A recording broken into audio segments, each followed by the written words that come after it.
ایک واقعہ ہے، تاریخ نے اس کو نام دیا یوم الدار کا، یوم گھر کا واقعہ، وہ شورش، وہ شبخون، وہ حملہ جو ایک گھر پہ کیے گئے، مختلف الفاظ میں نے استعمال کیے مختلف تعبیر کو پیش کرنے کے لیے۔ ایک گھر پہ حملہ ہوا، کس کے گھر پہ حملہ ہوا؟ خلیفہ سوم کے گھر پہ حملہ ہوا۔ کس نے حملہ کیا؟ جی سارے اس میں زیادہ تر میجورٹی اصحاب کی تھی۔ ان کو کہا یہ باغی ہیں، یہ واجب القتل ہیں، یہ کافر ہیں، ان کا دین سے ایمان سے کوئی تعلق نہیں۔ یہ بھی عجیب ہے تاریخ کا ستم۔ اگر خلیفہ سوم کے خلاف کوئی شورش کرے، کوئی حملہ کرے، کوئی بغاوت کرے، وہ باغی بھی ہے، وہ کافر بھی ہے، وہ لعنت اللہ علیہ بھی ہے، اس کا دین سے ایمان سے کوئی تعلق نہیں ہے۔ لیکن اگر علی کے خلاف کوئی بغاوت کرے تو ہم سکوت اختیار کریں گے، ان کا معاملہ اللہ پہ چھوڑتے ہیں۔ واہ سبحان اللہ، یہ تاریخ کا وہ ستم ہے جو تاریخ نے کیا۔ اب ہم لوگ کیسے بیوقوف بنے؟ ہمیں کیسے بیوقوف بنایا؟ کہ یہ بیوقوف کا لفظ اس لیے استعمال کر رہا ہوں، بے وقوف، وقوف توقف سے ہے۔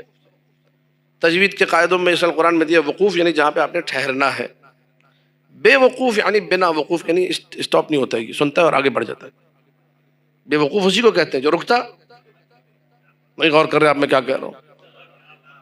یہ بے وقوف ہے نا، بات سنی سبحان اللہ چلو بھائی آگے، بات سنی واہ واہ آگے بڑھ گئے۔ یہ کون ہے؟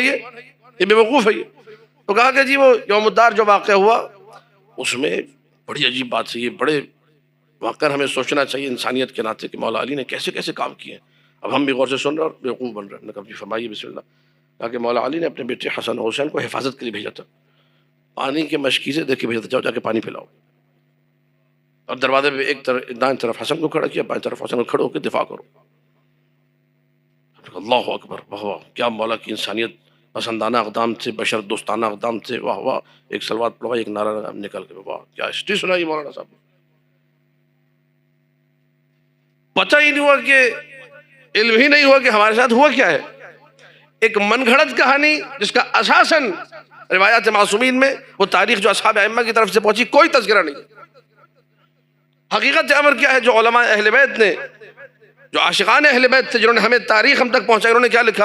انہوں نے لکھا کہ جب یہ واقعہ ہو رہا تھا، جب مدینہ میں جھگڑے ہو رہے تھے، خانہ جنگی کی صورتحال تھی، چاروں طرف سے لوگ مخالف ہو گئے تھے خلیفہ سوم کے، یہاں امیر المومنین نے اپنے خاص اصحاب کو لیا، ابو ذر و مقداد و سلمان و عمار و امثالہم کو، اور کہا چلو مدینے سے باہر وہاں خیمے لگا لو، کل سے درس ہمارا وہاں شروع ہوگا، کل سے حدیثیں وہاں بیان کروں گا۔ مدینہ جب تک یہ خانہ جنگی رہی، علی مدینہ کے مضافات میں خیمے لگا کے اپنے آل اولاد کے ساتھ رہے۔ توجہ چاروں بڑی، جب خبر دی گئی کہ یا علی قتل کر دیا گیا اس شخص کو، تو میرا مولا نے کہا ماذا افعل، یعنی میں کیا کروں، what can I do، میں کیا کر سکتا ہوں۔ یہ جو حقیقت ہے، اس حقیقت کو ایک طرف رکھیے، اور ایک طرف یہ بات کہ جی مولا نے بچوں کو بچہ، اس میں یہ نہیں سوچ رہا کہ حسن وہ شجاع الگ ہے، حسین وہ شجاع الگ ہے، ان کو دروازے پہ علی نے حفاظت کے لیے کھڑا کیا تھا۔ اب یہاں تو دو ہی باتیں سامنے آ سکتی، یا تو نعوذ باللہ من ذالک کان پکڑ کے توبہ کہ حسن حسین دفاع نہیں کر سکے اور اس شخص کو قتل کر دیا گیا، یا یہ کہ جب حسن حسین نے دیکھا ہوگا تو کہا بسم اللہ آپ اپنا کام کیجیے، ہم لوگ جا رہے ہیں، تو یہ بھی عجیب و غریب بات ہو جائے گی۔ انسان سوچتا نہیں ہے کہ ہم یہ ساری باتیں جو اپنے ذہن میں لے رہے ہیں کیسے لے رہے ہیں۔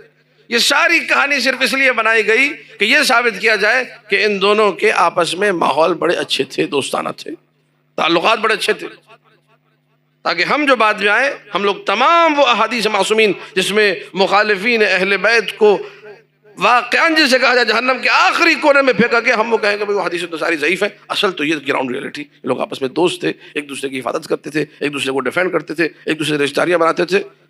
سبحان اللہ، دیکھیے بات کہاں سے کہاں تبدیل ہو گئی۔